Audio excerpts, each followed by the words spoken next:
السلام علیکم ورحمۃ اللہ وبرکاتہ۔ الحمد للہ حمدا کثیرا کما امر واشہد ان لا الہ الا اللہ وحدہ لا شریک لہ فی الخلق والامر واشہد ان سیدنا ونبینا ومولانا محمدا عبدہ ورسولہ المبعوث إلى الأسود والأحمر لتتميم مكارم الأخلاق وعلى آله وأصحابه الذين هم خلاصة العرب العرباء وهم كالنجوم في السماء للاقتداء والاهتداء وهم مفاتيح الرحمة ومصابيح الغرر. أما بعد فأعوذ بالله من الشيطان الرجيم. بسم الله الرحمن الرحيم. واذكر ربك في نفسك تضرعا وخيفة ودون الجهر من القول بالغدو والآصال ولا تكن من الغافلين. صدق الله العظيم. ناظرین کرام، اس وقت آپ دیکھ رہے ہیں اقرا ٹی وی پر لائیو Q&A کا پروگرام۔ یہ پروگرام اسکائی 739 پر اور اقرا کے لائیو یوٹیوب پر بھی نشر کیا جاتا ہے۔ یہ پروگرام منڈے ٹو فرائیڈے پیر سے لے کر جمعے تک اسی وقت نشر ہوتا ہے، اور جیسا کہ آپ جانتے ہیں پروگرام کی ترتیب یہ ہے کہ شروع میں کسی موضوع پر گفتگو ہوتی ہے اور اس کے بعد آپ کے لائیو کالوں کا سلسلہ جاری کیا جاتا ہے، جس میں آپ کے دینی سوالات کے جوابات اور پریشانیوں کا حل قرآن و سنت کی روشنی میں پیش کیا جاتا ہے۔ سورہ اعراف کا کل تذکرہ ختم ہوا، جس میں آخر میں سجدہ تلاوت کے کچھ احکام بھی ذکر کیے تھے، اور یہ بات بتائی تھی کہ سجدہ تلاوت کرنے پر کیا اجر و ثواب ہے، اور جس وقت بندہ سجدہ کرتا ہے تو شیطان کہتا ہے کہ ابن آدم کو سجدے کا حکم ہوا، اس نے سجدہ کیا اور اللہ سے قریب ہو گیا، مجھے حکم ہوا میں نے انکار کیا، اللہ سے دور ہو گیا، جہنم کا مستحق ہوا۔ آج میں یہ چاہ رہا تھا کہ پوری سورہ اعراف کو ایک نظر میں مختصر طور پر پوری سورہ اعراف کا ایک خلاصہ بیان کیا جائے۔ الف لام میم صاد سے یہ صورت شروع ہوئی تھی۔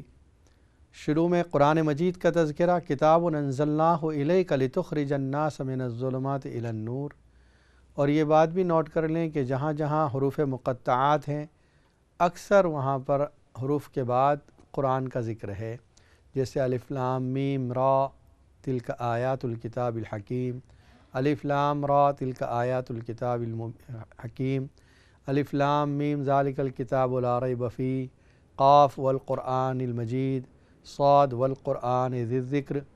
اسی طرح یہاں پر بھی الف لام میم صاد کتاب انزلناہ الیک۔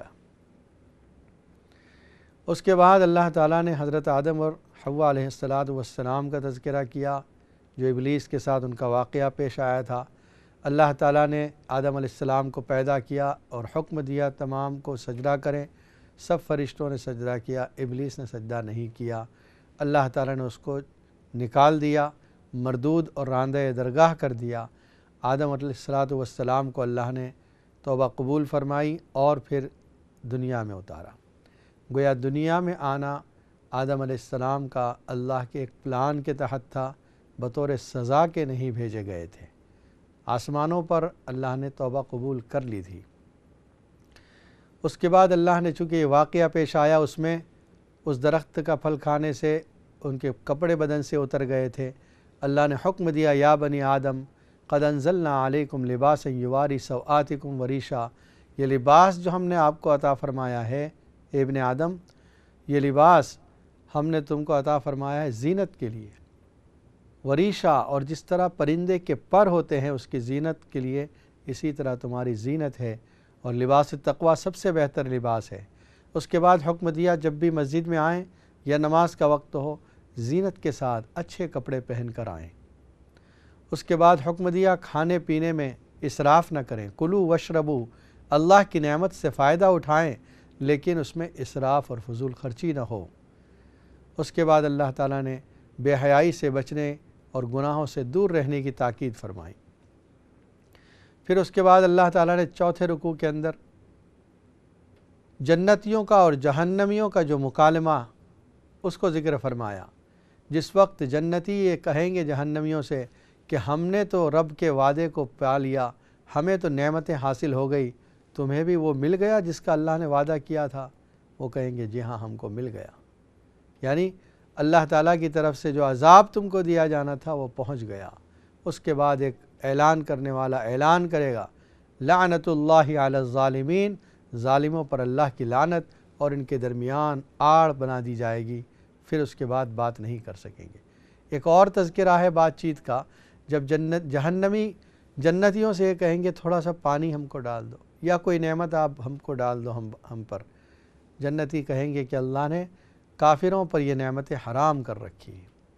اسی جگہ پر اعراف کا بھی تذکرہ ہے کہ وَعَلَى الْأَعْرَافِ رِجَالٌ يَعْرِفُونَهُمْ بِسِيمَاهُمْ، اعراف پر کچھ ایسے لوگ بھی ہوں گے جو امید رکھ رہے ہیں کہ جنت میں جائیں گے، اور بعد میں اللہ تعالیٰ ان اعراف والے لوگوں کو بھی جنت میں داخل فرمائیں گے۔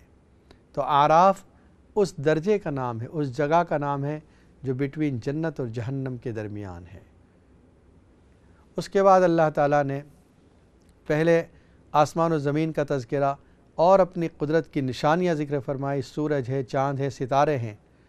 اس کے بعد زمین سے بارش کے بعد یہ جو سرسبزی و شادابی اگاتی ہے، یہ جو پلانٹ اور دانے اگاتے ہیں، گھاس اگتی ہے، اس کو اللہ نے زندگی سے تعبیر کیا۔ یہ سب نشانیاں قدرت کی ایک رکوع میں ذکر فرمائی، اور اس کے بعد 5 نبیوں کا تذکرہ اللہ نے کیا ہے مسلسل۔ پہلے حضرت نوح علیہ السلام کا تذکرہ، جن کو رسولوں میں پہلے رسول ہونے کا شرف حاصل ہے، اور حضرت نوح علیہ السلام کو آدم ثانی بھی کہا جاتا ہے کہ جس طرح آدم علیہ السلام سے نسل انسانی وجود میں آئی، نوح علیہ السلام سے طوفان نوح کے بعد جتنے بھی لوگ آئے دنیا میں وہ سب نوح علیہ السلام کی نسل سے آئے ہیں۔ گویا وہ 80 مرد اور 80 عورتیں، یا ٹوٹل 80 مرد اور عورتیں جو نوح علیہ السلام کی کشتی میں سوار تھے، ان میں سے صرف نوح علیہ السلام اور ان کے جو بیٹے تھے سام، حام، یافز، انہی کی اولاد چلی ہے، باقی جو لوگ تھے ان کی اولاد کا سلسلہ ختم ہو گیا۔ تو ہم بھی، ہم سے پہلے کے لوگ بھی اور ہمارے بعد والے لوگ بھی سب جا کر پہلے نوح علیہ السلام سے ملتے ہیں، اور اس کے بعد آدم علیہ السلام سے ملتے ہیں۔ نوح علیہ السلام کے بعد اللہ نے ہود علیہ السلام کا ذکر فرمایا۔ جہاں جہاں اللہ تعالیٰ نبیوں کا ذکر فرماتے ہیں، ان کی قوموں کے ساتھ ان کے کیا بات چیت ہوئی، قوم نے ان کے ساتھ کیا معاملہ کیا، ان کی تکذیب کی، ان کو جھٹلایا، اور اس کے بعد اللہ کی طرف سے ان پر کیا عذاب آیا، یہ اللہ نے ذکر فرمایا ہے، کہیں ایک رکوع میں، کہیں 2 رکوع میں۔ پھر اس کے بعد اللہ تعالیٰ نے حضرت صالح علیہ السلام کا ذکر فرمایا، جن کی قوم نے یہ ڈیمانڈ کی تھی کہ پہاڑ کے ایک پتھر سے جو 1 پیس پتھر ہے، اس سے اگر گابھن اونٹنی نکل آئے تو ہم آپ کو مان لیں رسول۔ اللہ نے وہ معجزہ بھی ظاہر کیا حضرت صالح علیہ السلام کے ہاتھوں، لیکن قوم ایمان نہیں لائی، بلکہ اس اونٹنی کو قتل کر دیا، اور جس کے بعد اللہ کی طرف سے عذاب آیا۔ اس کے بعد حضرت شعیب علیہ السلام کا ذکر اور حضرت لوط علیہ السلام کا ذکر آیا۔ پھر حضرت موسیٰ علیہ السلام کا ذکر شروع کیا، رکوع نمبر 13 سے لے کر رکوع نمبر 21 تک، یعنی تقریباً 8 رکوع میں حضرت موسیٰ علیہ السلام کے بہت سے واقعات اللہ نے ذکر فرمائے۔ سب سے پہلے وہ واقعہ جب فرعون کے سامنے گئے ہیں، اور فرعون سے جو مکالمہ ہوا ہے، بات چیت ہوئی ہے، اور اس نے معجزہ مانگا، تمہارے پاس کوئی دلیل ہے؟ حضرت موسیٰ علیہ السلام نے عصا ڈال دیا، وہ اژدہا بن کر دوڑنے لگا، اور بغل سے ہاتھ نکال کر جب نکالا تو وہ چمکدار تھا سورج کی طرح۔ لیکن اس نے کہا کہ یہ تو جادو ہے، ہم آپ کا مقابلہ جادوگروں سے کروائیں گے۔ مقابلہ جادوگروں سے ہوا، اور موسیٰ علیہ السلام بس اسی طرح عصا ڈال دیا۔ جادوگر اپنے طور پر لمبی لمبی لکڑیاں اور رسیاں لے کر آئے تھے، انہوں نے میدان میں ڈالا ہے تو سانپ بن گئے، لیکن جب موسیٰ علیہ السلام نے عصا ڈالا ہے تو وہ اژدہا بن کر سب کو نگل گیا۔ اس کے بعد اللہ تعالیٰ نے قوم فرعون پر آنے والے 7 عذاب کا تذکرہ کیا ہے۔ ٹوٹل 9 عذاب آئے ہیں، 7 وہ عذاب ہیں، اور 2 عذاب ہیں مال اور دولت میں کمی اور قحط، یہ ان پر ایک عذاب آیا تھا۔ گویا ٹوٹل 9 عذاب آئے ہیں، اس کا ذکر کیا۔ پھر اس کے بعد انہوں نے جو بچھڑے کو معبود بنا لیا تھا، اللہ تعالیٰ نے موسیٰ علیہ السلام کو طور پہ بلایا 30 دن کے لیے، پھر 40 دن مکمل کروائے۔ اس درمیان قوم میں سامری نے ایک بچھڑا بنا لیا سونے اور چاندی کے زیورات کا، اور قوم اس کی پوجا کرنے لگی۔ جب موسیٰ علیہ السلام آئے ہیں تو دیکھا کہ تو بچھڑے کی پوجا کر رہے ہیں۔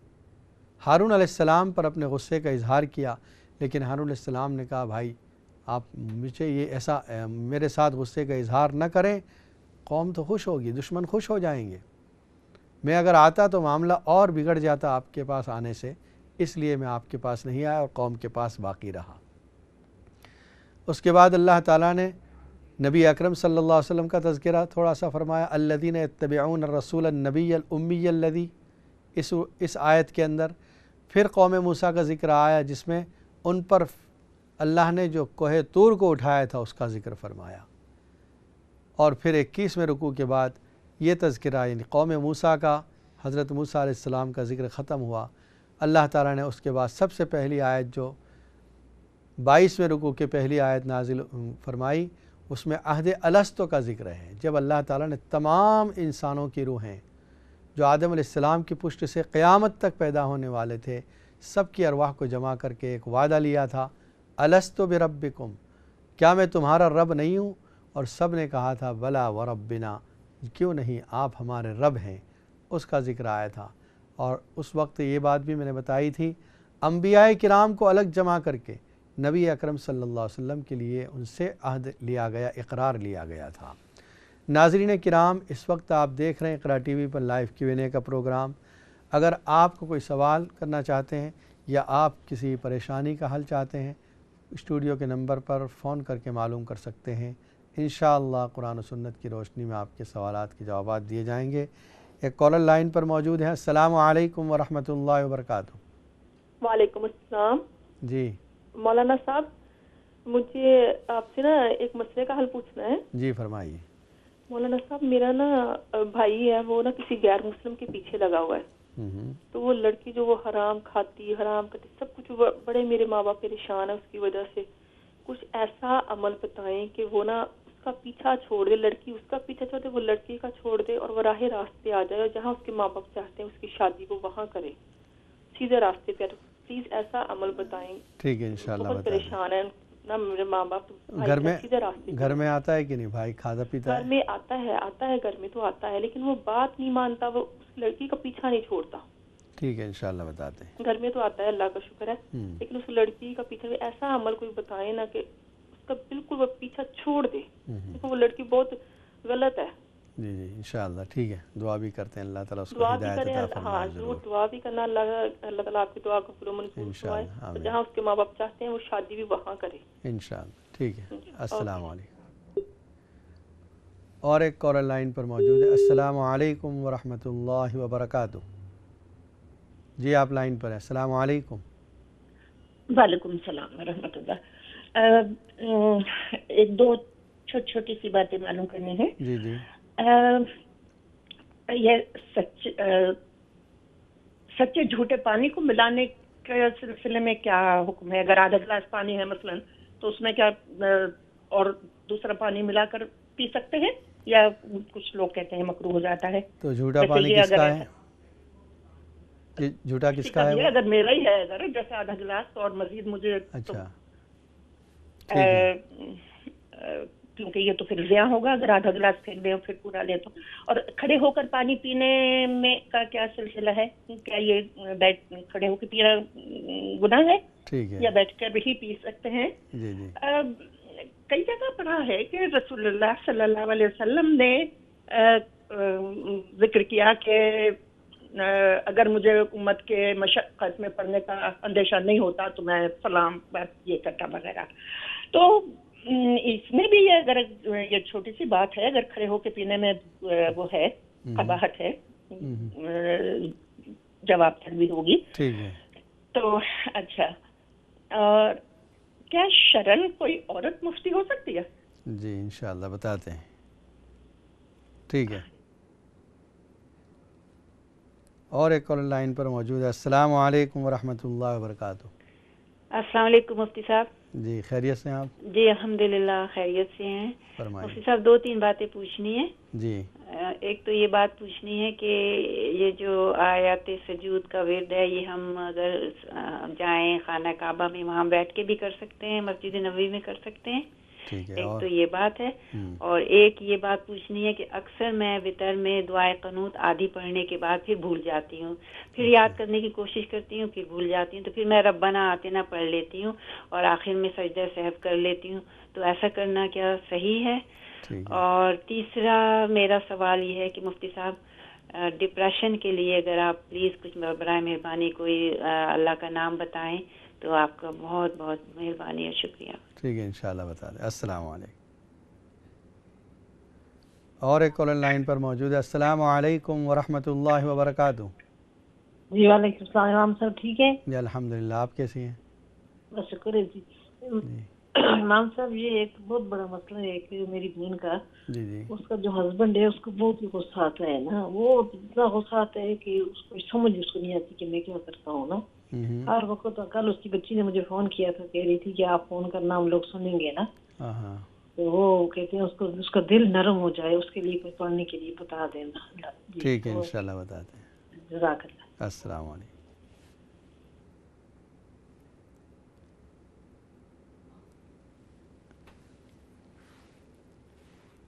ہمارے ایک بہن کا سوال یہ تھا کہ ان کا بھائی جو ہے وہ کسی غیر مسلم لڑکی کے پیچھے پڑا ہے اور وہ لڑکی جو ہے وہ غلط لڑکی ہے. ماں باپ یہ چاہتے ہیں کہ کسی اچھی لڑکی سے اس کی شادی ہو جائے. دعا بھی کرتے ہیں حق تعالی شان ہوں آپ کے بھائی کو ہدایت عطا فرمائیں. ایک عمل یہ کیجئے جو سورہ کوثر کا عمل ہے، 41 ٹائمز سورہ کوثر پڑھ کے اگر وہ سامنے ہے تو اس پر دم کر دیں، اور اگر نہیں ہے تو صرف ایک تصور کر کے کہ بھائی کھڑا ہے یا بیٹا کھڑا ہے. آپ کے والدہ یہ عمل کریں یا آپ بھی کر سکتی ہیں. پھونک مار دیں اور کھانے پر اہدنا الصراط المستقیم اہدنا الصراط المستقیم یا ہر کھانے پر 11 مرتبہ پڑھ کے دم کر دیں، جس کو وہ کھا لے. اگر وہ نہ بھی کھائے اور آپ لوگ بھی کھا لیں تو کوئی حرج نہیں، لیکن وہ کھا لے تو اچھا ہے ساتھ میں، یا بعد میں بھی وہ کھا لے.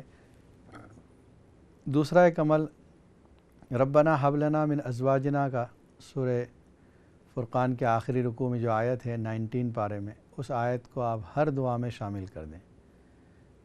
اللہ تعالیٰ اس کے دل کو انشاءاللہ بدل دے گا اور بہت جلد وہ اس لڑکی سے ہٹ جائے گا اور آپ کی انشاءاللہ مرضی کے مطابق شادی کرے گا. دوسرا ہماری بہن کے سوالات بہت اچھے ہیں. ایک سوال انہوں نے کیا ہے کہ جھوٹے سچے پانی میں، جھوٹے کا مطلب یہ ہوتا ہے کہ کچھ پانی ہم نے پی لیا ہے، اب جو باقی بچا ہے کیا اس کے اندر دوسرا پانی ملا سکتے ہیں یا نہیں؟ دیکھیے سور المؤمن شفاء، مطلب یہ ہے کہ مومن کا جھوٹا تو پاک ہے. آپ اپنا جھوٹا دوبارہ پئیں یا اس میں کچھ ملا دیں، کوئی حرج نہیں. کسی اور کا جھوٹا آپ پی لیں، اپنے گھر میں جو ہے بھائی ہے، بیٹا ہے یا بیٹی ہے، گھر کے افراد ایک دوسرے کا جھوٹا پی سکتے ہیں. صرف یہ ہے کہ نامحرم مردوں کا جھوٹا نہ پئیں، اس سے منع کیا گیا ہے. باقی گھر میں یا مرد حضرات باہر گئے ہوئے ہیں کسی کا بھی جھوٹا پی سکتے ہیں، اس میں کوئی حرج نہیں ہے. سور المومن شفاء، مومن کا جھوٹے کے اندر شفا رکھی ہے تو پی سکتی ہیں، اور اس میں پانی ملا بھی سکتی ہیں، بغیر ملائے بھی پی سکتی ہیں. دوسرا آپ نے جو کہا کھڑے ہو کر پانی پینا، دیکھیے نبی اکرم صلی اللہ علیہ وسلم سے صرف زمزم کے موقع پر یہ ثابت ہے کہ آپ نے کھڑے رہ کر پانی پیا، اور ایک اس کی وجہ لکھی ہے زمزم کے ادب کی وجہ سے، اور دوسری وجہ محدثین نے لکھی ہے چونکہ وہاں پر جہاں زمزم نکالا جا رہا تھا کنویں کے پاس پانی گرا تھا، تو آسانی کے لیے تاکہ بعد میں بھی اس طرح کے حالات آئیں گے، وہاں پر کیچڑ ہوگا، پانی گرے گا اور لوگ زیادہ ہوں گے، بیٹھنے میں تکلیف ہوگی، آپ نے کھڑے رہ کر پانی پی لیا ہے. تو یا تو زمزم کے ادب کی وجہ سے یا اس جگہ کی وجہ سے آپ نے پانی پیا ہے. باقی نارمل حالت میں آپ صلی اللہ علیہ وسلم نے بیٹھ کر ہی پانی پیا ہے اور اس کی تاکید بھی فرمائی ہے. اور آج کل تحقیق سے یہ بات بھی ثابت ہوئی ہے کہ جب آدمی کھڑے رہ کر پانی پیتا ہے تو وہ پانی سیدھا اس کے معدے پر وزن ڈالتا ہے، فورس کرتا ہے، اور اگر بیٹھ کر پانی پیتا ہے تو وہ اس کا پانی ہضم ہو جاتا ہے اور اس کی صحت کے لیے بھی بہتر ہے۔ اس لیے کھڑے رہ کر پانی نہ پئیں، بیٹھ کر ہی پینا چاہیے۔ اور ایک آپ کا جو سوال تھا وہ بھی بہت اچھا ہے کہ شرعی طور پر کوئی عورت مفتیہ ہو سکتی ہے، تو کیا اس کا جواب ہے کہ جی ہاں، عالمہ ہوتی ہے، شیخ الحدیثہ بن سکتی ہے کہ حدیث پڑھاتی ہے، شیخہ بنتی ہے وہ، اسی طرح مفتیہ بھی بن سکتی ہے، وہ فتوے دے سکتی ہے۔ ایسا کوئی کام جس میں مردوں اور عورتوں کا اختلاط ہو اس سے روکا گیا ہے۔ جیسے قاضی نہیں بن سکتی، کیونکہ قاضی جو بنتا ہے وہ فیصلے کرتا ہے، وہ مردوں اور عورتوں کے سامنے، مردوں کے سامنے بھی اس کو فیصلہ دینا پڑے گا۔ اس طرح کے واقعات جو مردوں اور عورتوں کا اختلاط ہے وہاں یہ کام نہیں کرے گی۔ باقی مفتیہ بن سکتی ہے کہ صرف شرعی علوم حاصل کر کے لوگوں کو بتانا ہے۔ آیت سجدہ کے عمل کے بارے میں پوچھا گیا کہ 14 مرتبہ جو آیت سجدہ کا عمل ہے پھر اس کے بعد دعا کرتے ہیں، یہ عمل ہم حرمین میں کر سکتے ہیں، مکہ میں یا مدینہ میں؟ تو اس کا جواب ہے کہ ہاں کر سکتے ہیں۔ وہاں پر بھی دعا مانگنے کے لیے جاتے ہیں خاص طور پر وہاں، اور وہ جگہ قبولیت کی جگہ ہے، اس جگہ کا ایک ایک سجدہ بہت قیمتی ہے، تو اگر اس سجدوں کے ساتھ یہ آیت سجدہ پڑھ کر دعائیں مانگی جائیں تو انشاءاللہ اور زیادہ اس میں پاور اور طاقت پیدا ہو جائے گی دعا میں۔ دعائے قنوت کے بارے میں ہماری بہن سوال تھا کہ وہ آدھی پڑھتی ہیں اور اکثر پھر بھول جاتی ہیں، پھر بھولنے کے بعد ربنا آتنا پڑھ لیتی ہیں اور اس کے بعد سجدہ کر لیتی ہیں۔ دیکھیے جب آپ نے ربنا آتنا پڑھ لی تو پھر سجدہ کرنے کی ضرورت نہیں ہے۔ کوشش کریں دن کے وقت میں جس طرح آپ دوسری چیزیں یاد کرتی ہیں کہ دعائے قنوت بھی آپ کی یاد ہو جائے، پکی ہو جائے اور اس میں غلطی نہ جائے۔ لیکن اگر اس طرح کر لیتی ہیں، آپ ربنا آتنا پڑھ لیتی ہیں تو پھر کوئی حرج نہیں ہے، آپ سجدہ سہو کرنے کی ضرورت نہیں ہے۔ ڈپریشن کے لیے کوئی عمل پوچھا گیا ہے۔ ڈپریشن میں یہ ہوتا ہے کہ آدمی کی زیادہ تر توجہ، یہ اضمحلال اس کو کہا گیا عربی میں، اور اردو میں بھی اس کو اضمحلال کہتے ہیں، آدمی پریشان ہو جاتا ہے۔ ایک تو یہ کہ والضحیٰ واللیل اذا سجا، اس سورت کو پڑھتا رہے، روزانہ صبح شام 11 مرتبہ پڑھے۔ اور ایک عمل ہے بہت آسان بھی ہے لیکن ہماری اس پر توجہ نہیں جاتی، جب انسان وضو کرے تو انگلیوں کا خلال کرے، ہاتھوں کی انگلیوں کا بھی خلال اور پیروں کی انگلیوں کا بھی خلال کرے۔ اس کی وجہ سے انشاءاللہ ڈپریشن ختم ہو جائے گا۔ والضحیٰ خود پڑھے بھی اور اس کی تفسیر بھی پڑھیں۔ والضحیٰ کے معنی، اس کے مطالب، نبی اکرم صلی اللہ علیہ وسلم پر جو کیفیت طاری تھی وہ کیفیت قریب یہی ہے جو آدمی پریشان ہو جاتا ہے۔ اللہ تعالیٰ نے فرمایا ما ودعک ربک وما قلی، آپ کے رب نے آپ کو چھوڑا نہیں ہے، آپ کا رب آپ سے ناراض نہیں ہوا ہے۔ وہی آدمی پریشان ہوتا ہے جب یہ سوچتا ہے کہ سب نے مجھے چھوڑ دیا ہے، رب مجھ سے ناراض ہو گیا ہے۔ اللہ فرماتے ہیں وَلَلْآخِرَةُ خَيْرٌ لَكَ مِنَ الْأُولَىٰ، اس کے ہر بعد میں آنے والی حالت پچھلی حالت سے بہتر ہوگی، ہمارا آئندہ آنے والا کل آج سے بہتر ہوگا۔ جس کو ڈپریشن ہوتا ہے یہی نا امیدی ہو جاتی ہے کہ اب کیا ہوگا۔ اس آیت میں یہ سبق دیا جا رہا ہے کہ ہر آنے والا کل آج سے بہتر ہوگا۔ وَلَسَوْفَ يُعْطِيكَ رَبُّكَ فَتَرْضَىٰ، آپ کا رب آپ کو اتنا دے گا کہ آپ خوش ہو جائیں گے، یہ غمی کی کیفیت ختم ہو جائے گی۔ فَأَمَّا الْيَتِيمَ فَلَا وَوَجَدَكَ ضَالًّا فَهَدَىٰ، دیکھو آپ کو کیسا پایا اور کیسا اللہ نے بدل دیا۔ آپ مالی اعتبار سے کمزور تھے، اللہ نے آپ کو بے نیاز کر دیا، مال دے دیا، اور اس لیے آپ فَأَمَّا الْيَتِيمَ فَلَا تَقْهَرْ، یتیم کے ساتھ جھڑکنے کا عمل نہ کریں۔ وَأَمَّا السَّائِلَ فَلَا تَنْهَرْ، کسی مانگنے والے کو نہ جھڑکیں اور نعمتوں کا اظہار کریں۔ وَأَمَّا بِنِعْمَةِ رَبِّكَ فَحَدِّثْ، رب کی نعمتیں جو ہم پر ہیں اس کا اظہار کریں۔ تو جس کو ڈپریشن ہے وہ اس آیات کو پڑھے بھی، سمجھے بھی، ان کی تفسیر پڑھے تو اس کے سامنے یہ بات واضح ہو جائے گی کہ ہر آدمی پر، ہر شخص پر اللہ کی بے انتہا نعمتیں ہیں۔ ان نعمتوں کو اگر یاد کرے گا تو پازیٹیو خیالات آئیں گے اور یہ سوچے گا کہ آنے والا کل ہمارے آج سے بہتر ہوگا، تو اس کی وہ کیفیت ختم ہو جائے گی۔ انشاءاللہ دعا بھی کرتے ہیں کہ حق تعالی شانہ ان کو شفاء کاملہ عاجلہ عطا فرمائے۔ بریک کے بعد انشاءاللہ سوال و جواب کا سلسلہ جاری رہے گا۔ السلام علیکم ورحمۃ اللہ وبرکاتہ۔